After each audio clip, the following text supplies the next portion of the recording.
Salutations! Welcome to Melodies Tensei's... Oh, Melodies Tensei? What the fuck? So, you're an iPhone user like I am. Pretty much an iPhone user that does not use the ecosystem. Well, salutations! I'm Melody Valentine, and this is my personal guide to ditching the walled garden ecosystem. Though with disclaimer that some of the services that I'll be using might not necessarily respect your privacy, so please do your own research about these services. There might be some services that might be a bit of an anti-feature for you, so for those privacy concerned users, please stick around in the video and I'll show you a very cool list. Or you can just jump straight to the description and just, I don't know, that's the end of the video for you, I guess. No, I'm not just joking. Alright, let's get straight to, first up, the biggest elephant in the room. Because I know many people will click off this video and they're gonna go away and say goodbye and crash my algorithm, so we're gonna go straight from the biggest to the smallest instead. So, first up is going to be photo sync. Now, we all have precious photos that we like to sync up to the cloud so that nothing gets lost, even on the time of taking. So, what do we use? So for me, however, I use two different solutions at the same time. The first one being using Mega. So Mega is pretty popular as one of the cloud service that quote-unquote online privacy for everyone or cares for privacy. So you either take their word for it or do a plenty of research.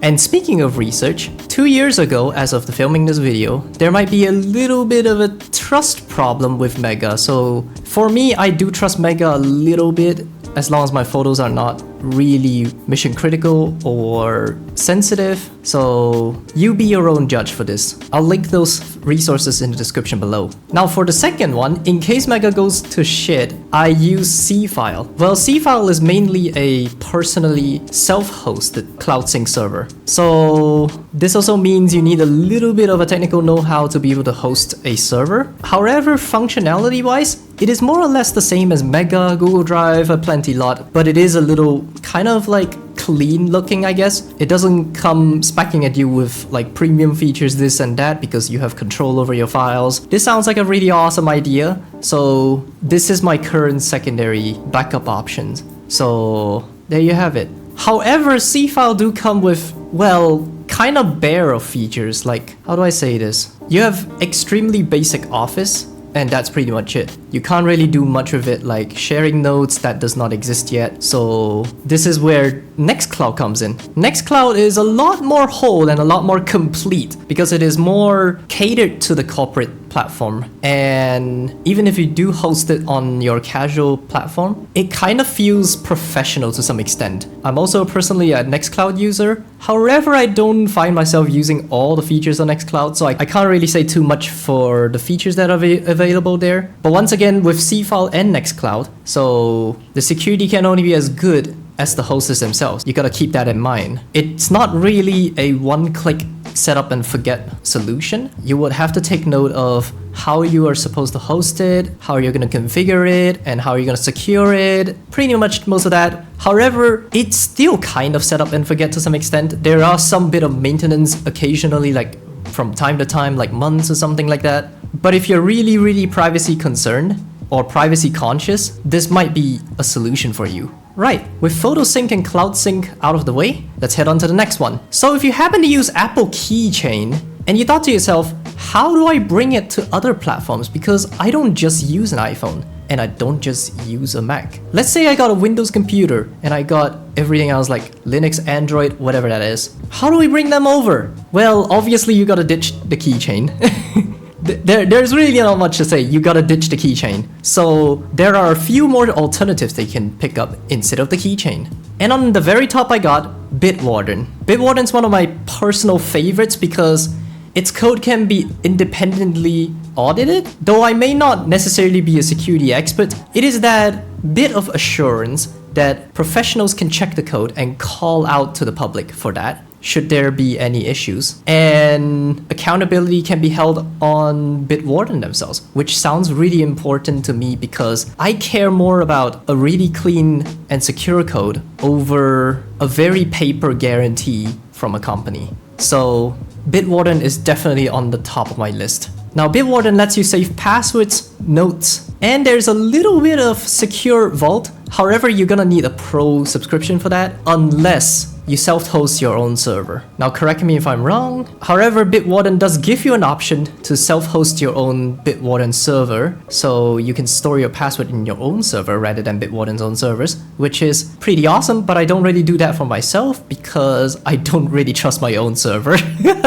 I'll explain in a moment. Now, following down the list, we got Proton Pass. Proton Pass, however, I have not personally used Proton Pass, but I am a user within the Proton ecosystem, namely Proton Mail and Proton VPN. However, I've never really experienced Proton Pass, so you be your own judge, give it a try, maybe do a little bit of a back and forth testing with it. But I have trusted Proton as a company for quite some time. There may be one particular incident, but it can get a teeny tiny bit concerning depending on how far is your boundaries to what you allow Proton to log. They say zero logging, but obviously they refer to the content that is zero logging, but your access logs might still be there. So please keep that in mind. That may potentially be a law in some places. So this might be a little bit of a factor that might be a tipping point for some people who are really privacy sensitive. Moving on to a really proprietary company, Dashlane. So I have previously used Dashlane before. However, at the time, it was like many years ago already. You might have heard of Dashlane sponsoring a lot of YouTubers and basically just promoting their password manager and so forth. That is, at least they've done it after LastPass, but we'll get to that in a moment. And I thought to myself, maybe I should give Dashlane a try. Maybe let's see what's different about it. And when I tried it, it's pretty awesome that when you do pay for a subscription, that means you also have a file vault. That's cool. So I kept a lot of documents at the time in there, and that is pretty cool. However, I do have one personal complaint. I'm not sure this is resolved yet because I'm no longer a Dashlane customer, but as of many years ago in my past, at that time, Dashlane was acting a little bit funny. I'm not talking about like privacy funny, I mean like behavioral funny. It's like sometimes it bugs out with the autofill features, sometimes even with the saving features, sometimes I might lose some entries, but particularly the ones that I created brand new instead. The existing ones stay the way it is, but it's kind of funny still. Like, it kind of did get in my way and it takes off like a couple of minutes of my time, which is not really wise as a university student at the time of subscription. So Dashlane, if you have fixed it, please let me know in the comments below if you happen to be watching this. Though I won't guarantee you that I'll be a customer again, because I currently don't have money. Right, moving on. There is a password manager I would like you to completely ignore at the moment. Personally, at least. It is LastPass. So I have used LastPass before. LastPass as a product was really good. Like, I genuinely like it, and sponsors weren't really lying about it. However, ever since its previous security breach long time ago, it kind of got a little bit concerning for me to the point that it's like, can I trust them any longer? And it kind of got a little bit, well, very worrying. It's like, you paid to get hacked? Huh? So I thought to myself, you know what? I'm out. Sorry. That's how I switched to Dashlane. It's kind of wild. However, LastPass said that they're going to keep enforcing the security and leveling up the security. So my personal advice is thread with extreme caution if you insist of using LastPass. However, I would have recommended you to use Bitwarden instead. Right, moving on. Two-factor authentication. Particularly the ones where you have to type those 4-digit or 6-digit or 8-digit numbers whenever you need to log into some places like websites like Google? What the fuck? Some places like Google, Facebook, Instagram, so forth. Man, I'm such a boomer. You would need something that's kind of basic, and usually these websites will tell you to install Google Authenticator or Microsoft Authenticator. I would personally go against that, and I'll explain in a moment. But first, we'll get right into the alternatives. My top recommendations, however, is 2FAS. So 2FAS is amazing, and it's really snappy, and it's kind of transparent, and you can also audit the code similar to how Bitwarden does theirs. It's honestly a very robust way to handle things.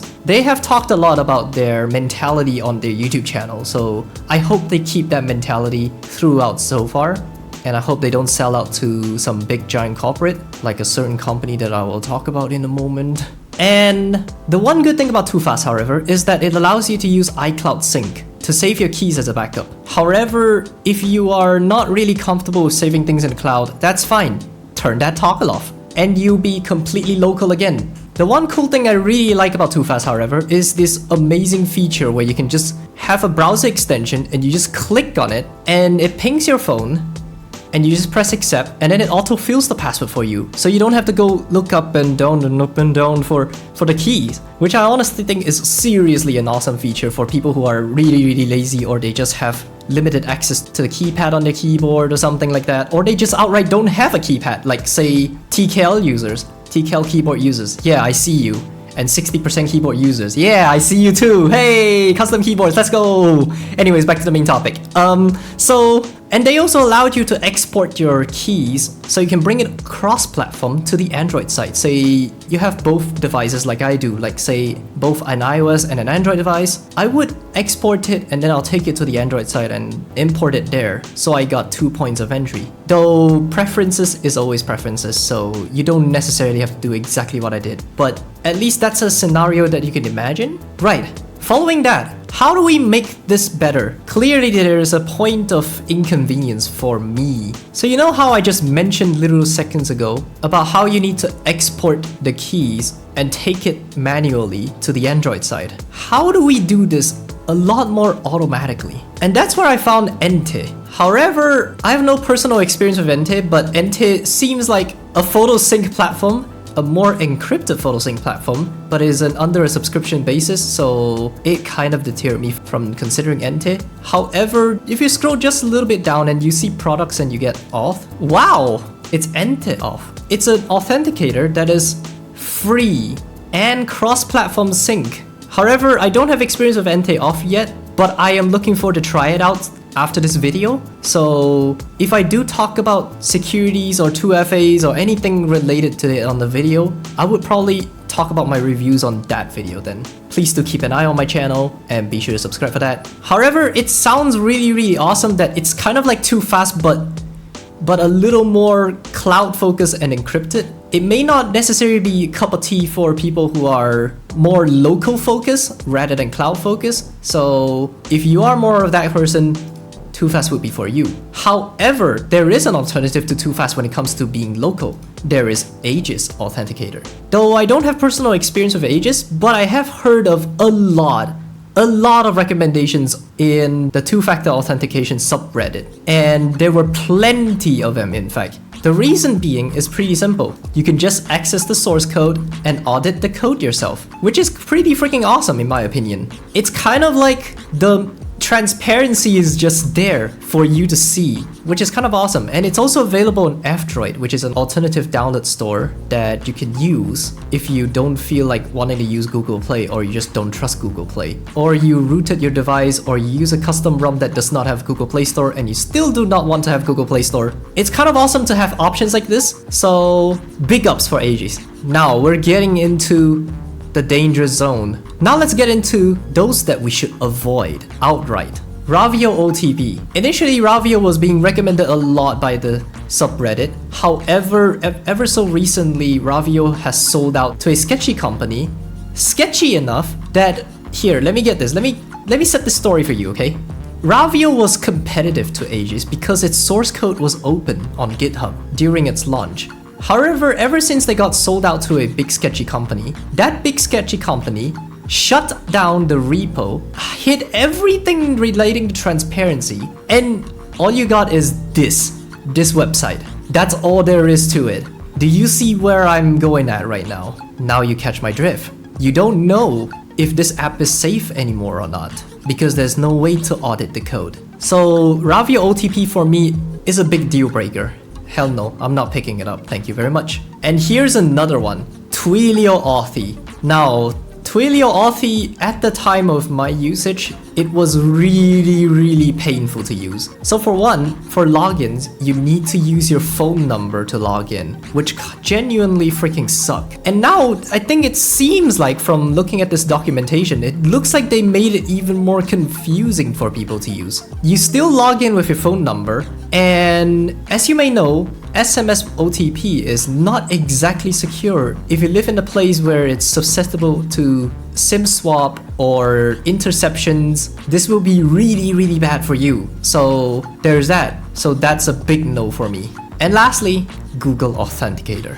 Now, Google keeps saying, oh, we're securing everything in the background and everything in the back is secure, so there won't be a hacking software that will be breaking into it. Have you looked at what's in your face? So the problem with Google Authenticator, however, is that if you can break whatever's in front of you, you immediately get access to all the keys inside, which is not really good. So like, say for example, Google passwords on the Google Chrome. If they can bypass your admin permissions, your secrets are no longer a secret. Same logic goes to on your Android phone. If your device has a security vulnerability that bypasses your screen lock, you've set yourself up for a serious problem. So personally, I genuinely do not like Google Authenticator for that reason.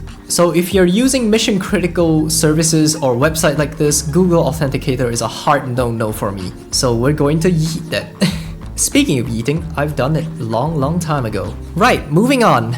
So if you remember from the photos section at the beginning of the video, I talked about how you can synchronize your photos and stuff. Let's say, what about all your other stuff? So like say your documents or programs that you want to back up or audio files, anything outside of photos. What do we use? Now, if you remember from earlier, you would see that C file is back on the list again. However, I would also bring in Nextcloud as well, because both of them are kind of cool when it comes to being a file sync platform. However, there is a downside to that, but we'll get to that in a moment.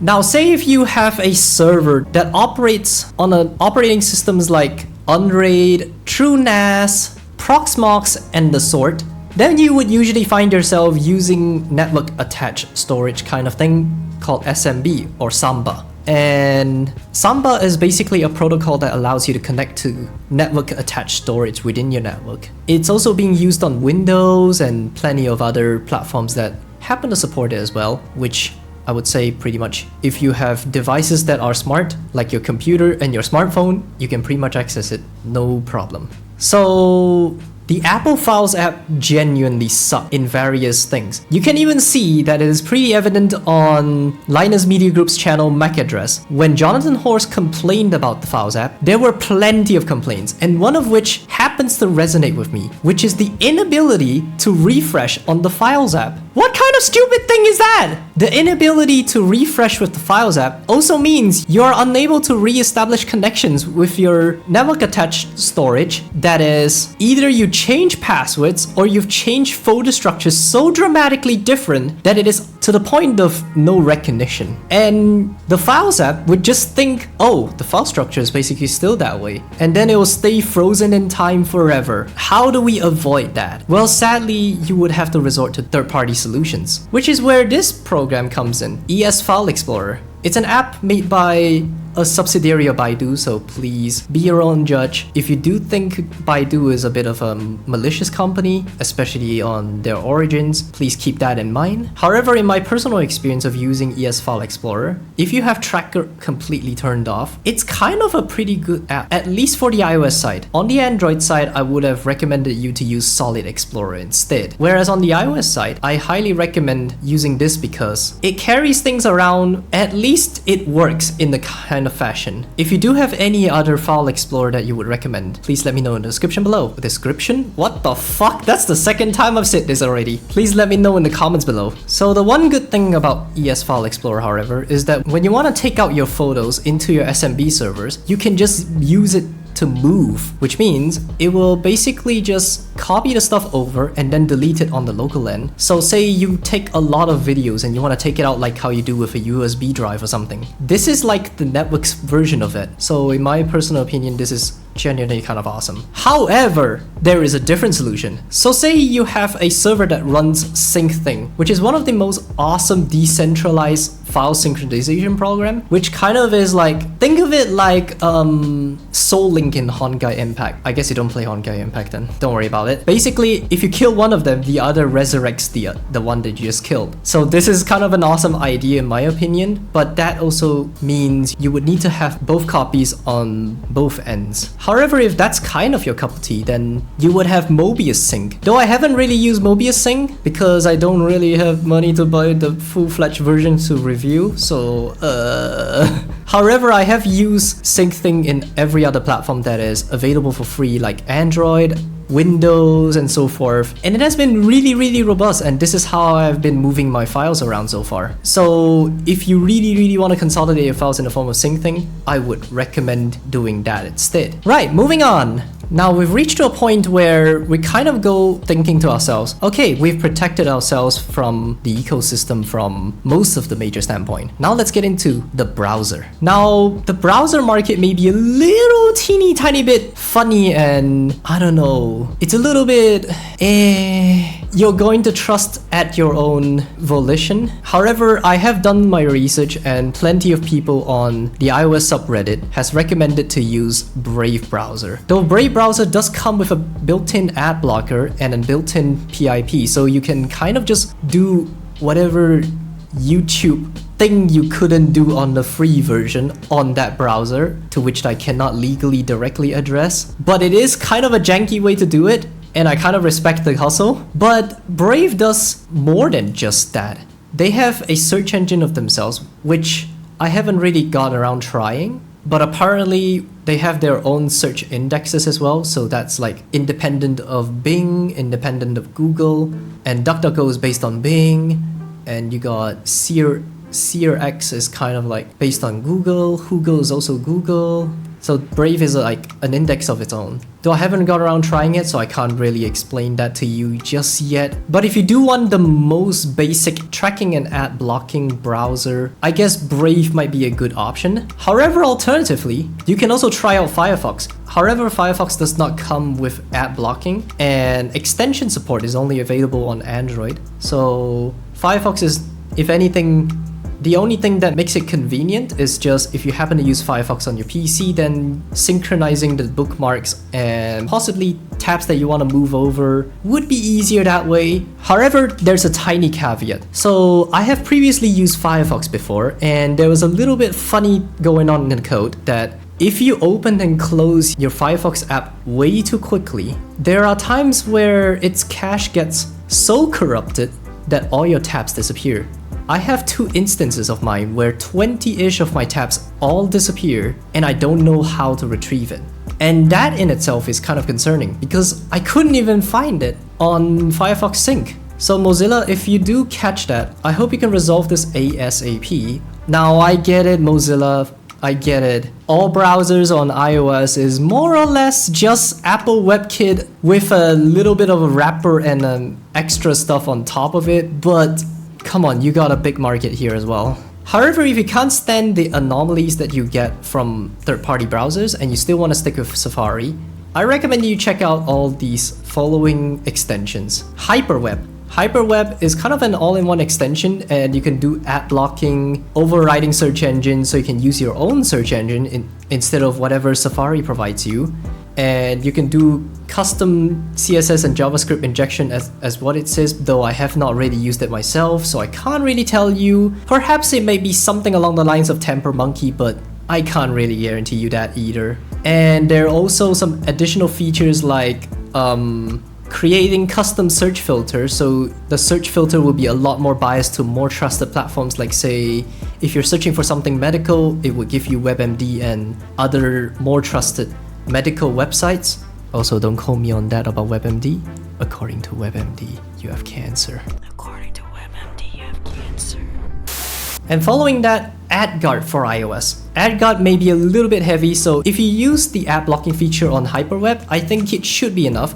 However, if you do want a bit of a sanity assurance, then you should totally check out AdGuard as well then. AdGuard is kind of powerful on its free version, so you can basically turn everything on. However, your browsing experience might hitch so much that it becomes probably like a loading time of 4 to 5 seconds, honestly. But don't just take my word for it. Experiment with your setup and see what suits you. And there are 3 different other extensions that I use on the side of it that kind of enhances the experience of Safari, so it feels less miserable. One of which is Web Inspector. And you might be very familiar if you're on a browser. You press F12, that's the inspector. Pretty much that. So if you're into looking into web elements, then I highly recommend Web Inspector. And following that, Pipifier. So you might be familiar with picture-in-picture view. So like say, if you happen to be a YouTube Premium user, you would understand that, which is a feature that lets you, when you exit, you can kind of have it in like a tiny window that you can watch alongside as you do other stuff. That's Pip. However, obviously if you don't have Premium on YouTube, you can't do that. But there is an extension that kind of lets you do that. At least it works for the time being, at the time of filming. And the Pipifier is available on the Mac App Store and, namely, the iOS App Store. So you can basically pipify whatever videos that you're watching on the Safari browser version of YouTube. And following that, we got TLS Inspector. TLS Inspector is basically what you would do when you click on the padlock and look at the security information of this website you're currently on. Say like what kind of HTTP security it is and stuff like that, view certificates and stuff like that. This is basically what TLS Inspector does on iOS. So you would know if a certain certificate is expired or is invalid. This is how you make yourself a little bit more aware about HTTPS and TLS security on Safari, because built-in Safari apparently does not have that. And I'm a little bit icky about it because there are some websites that are meant to be trustworthy. Somebody in the tech department forgetting to update their certificates. Okay, so with that said, these are the 5 Safari extensions that I recommend, so let's move on. So for someone who likes to take some notes out of, say, they want to take a quick note. You know, back in those days, back in the old Hollywood times, people always had these notepads in their hand and they just quickly write a note so that they can remind themselves in a moment. How about we do that digitally? So obviously you would have Apple reminders and stuff like that. However, what if I want to bring it cross-platform to elsewhere as well? We're gonna keep that in mind most of the time. So I've got some recommendations from fellow Good Samaritans online and also some parts of the iOS subreddit. And most people recommended Joplin. Joplin, to me, in first impressions, kind of feels like when you have Apple reminders, Apple Notes, and Trello have a baby. Which inherently is not really that bad in my opinion, because I am personally a Trello user. That's how I've been reading my notes so far. Though I don't have personal experience with Joplin, but I'm looking forward to try it one day. And I was told that Joplin allows you to back up your notes in cloud services like Dropbox and so forth. So I would be very much looking forward to that. Hopefully it would optimize my experience, maybe it might not. Who knows, I'll update you in the future. Now moving on, this is where I'm gonna tell you tread with extreme caution, because if you're very privacy conscious, you wouldn't want to use these. So namely one of these is Google Keep. Okay, I get it, reality check. Google is interestingly a kind of company, but it is hard to deny that Google Keep has been really useful for me so far. But privacy wise, I wouldn't say it's necessarily that convenient. So my best shot is if you are keeping quick notes that are not really private or sensitive, I guess Google Keep may just be fine. But who knows, one day Google might change their TOS and go, oh, we're gonna start reading your notes. Hopefully not, hopefully not. And following that, we got another sketchy one coming from Microsoft Sticky Notes. Though the good part about using Microsoft Sticky Notes is that you can put it on top of your screen on Windows, and you can also do some changes on the OneNote app on iOS. However, the synchronization is a bit wonky as hell that sometimes the synchronization just do not work at all. Sometimes I type something really freaking long on my iPhone, nothing left the phone. even though the app says it has. Synchronization can be a bit janky here, so I wouldn't recommend using that unless you are absolutely a Windows fan. So tread with caution for those two programs. Right, moving on. Home management. It's Home Assistant. Yeah, that's pretty much it. I have nothing else to say because if you want cross-platform, Home Assistant might be the best for you. Though you could try out some other ones, like say, those that use Apple Home as their main platform. But I still end up finding myself crawling my way back to Home Assistant instead. Because although Home Assistant might be a little bit iOS unfriendly at times because of the optimization that Apple imposes in their operating system, it's still quite useful when it works. And it didn't really fail on me too hard, so I don't really see that much of a problem. Right, moving on. In terms of contact sync, I don't really have experiences anywhere else outside because I didn't really want to keep having a lot of point of management, especially when I'm managing this channel all by myself. I have plenty of load on my shoulders already, so I've basically just used Google Contact Sync.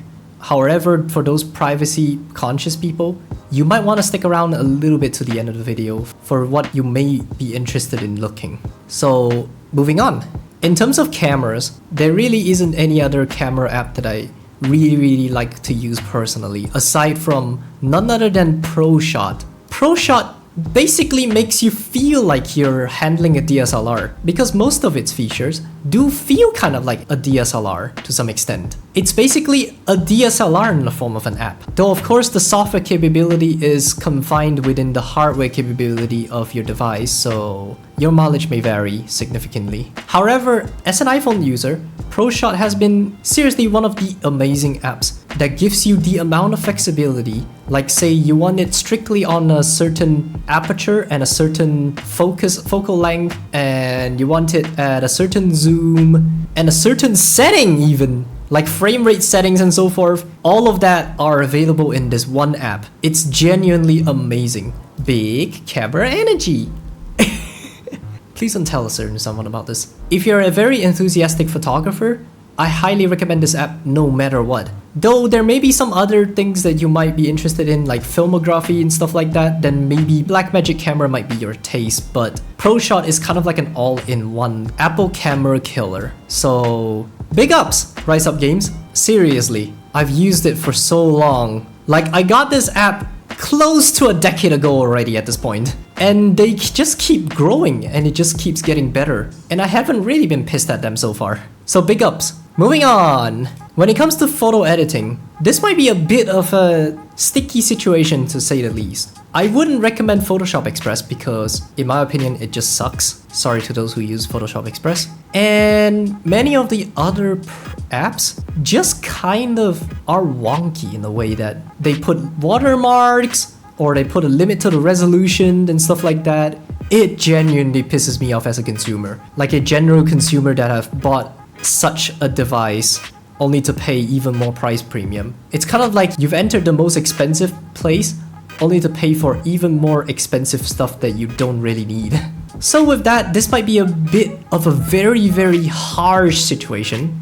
But if you're into Photoshop and you still want all the features in Photoshop, Photopea. So Photopea is basically, well, legally distinct Photoshop to say the least. And you can use them on your PC, you can use it on your mobile device, but if you want to use it on your mobile device, however, I highly recommend that you use it with a mouse or a stylus, either of which, because you might end up misclicking some stuff on the screen, considering how iPhone is kind of a small screen, if you think about it. But Photopea's functionality is more or less the same as the Adobe suite of programs. So if you're looking to escape Adobe suite of programs, Photopea might be one of your choice. That's really it for photo editing, honestly. And last but not least, if you're into video editing and you want the top of the class video editing, and you want to break free from the Apple ecosystem, namely Logic Pro, the only other solution for you is if you happen to use iPads, then you would have DaVinci Resolve. And DaVinci Resolve, interestingly, you can export and import your projects back and forth between the computer version to the iPad, which is kind of freaking awesome. So say you were editing something really important, and then suddenly your entire family drags you because they accidentally bought your tickets to Hawaii. but you still want to edit, but you don't want to carry your bulky ass desktop or laptop, but you got an iPad Pro, however, DaVinci Resolve for iPad would be an amazing choice for you. However, if you're on an iPhone, DaVinci Resolve does not exist for the iPhone, which is really sad because I kinda really want it. Blackmagic designed, I hope you port it to the iOS as well, because I genuinely want to edit my videos without worrying about completely different programs when I'm on different platforms. So for the time being, LumaFusion from LumaTouch is kind of like a backup for that. It's available on iPadOS, it's available on iOS as well. And as far as I've seen from all the reviews outside so far, and the screenshots I've seen so far, it kind of feels like DaVinci Resolve, but for iPhones. So, though I have no personal experience of LumaFusion yet, but I'm looking forward to buy it eventually, please let me know of your experience of LumaFusion in the comments below. And with that said, that's pretty much it for all of my choices for alternative solutions. Now for those who have stuck around in this video that are very privacy conscious, here's a page that I highly recommend you check out. There's this page called Awesome Privacy, and it is a very massive list for everything you need to know about what you should avoid and what you should have if you're very conscious of privacy. Say for example, I'm interested in the two-factor authentication section. Let's have a look. Avoid using these apps that won't let you export your key easily, Authy and Google Authenticator. However, there are some programs that claims to have been able to import from Google Authenticator. I don't know about that, but I guess that might be just part of security vulnerabilities on Google Authenticator. But hey, we got Entei over here. That's awesome. I wish they have added 2FAS onto the list. And there are plenty more. Say Android app stores, you have F-Droid or Obtainium, I would recommend personally. Obtainium is basically just fetches straight from the source. Like say, if you have someone's app that is directly hosted on GitHub and F-Droid and all the different places that are kind of like gig focused, you can use Obtainium to get app updates that way, which is kind of awesome. Now say I want to look for mail services, like say it would tell me to avoid Gmail, Outlook, Yandex and Yahoo, and instead look for Forward Mail, Proton Mail, Tuta, RiseUp and MailFence. And if you want to self-host yourself, these are the options over here. And then you got clients for it as well. K9, which is a pretty good, basically Mozilla Thunderbird but Android. It's made by Mozilla Foundation themselves. I mean, not really made. They didn't create it. They bought it and then they maintained it and so forth. Kind of like that. So you get the idea. Awesome Privacy is a really awesome page to check out. So I'll be linking it in the description below. So please check it out. And that is all I have for you today. Thank you so much for watching. And I hope you understand my thought process for my choices of lists and stuff like that. And if you do have your own suggestion that you want to tell the other fellow commenters about it or lurkers about it, please comment it down below and maybe let's discuss about it. So it's been your girl Mel, and I hope to give more personal knowledge of mine to you, and I'll see you guys on the next video. Otsu Melo deshita. See ya!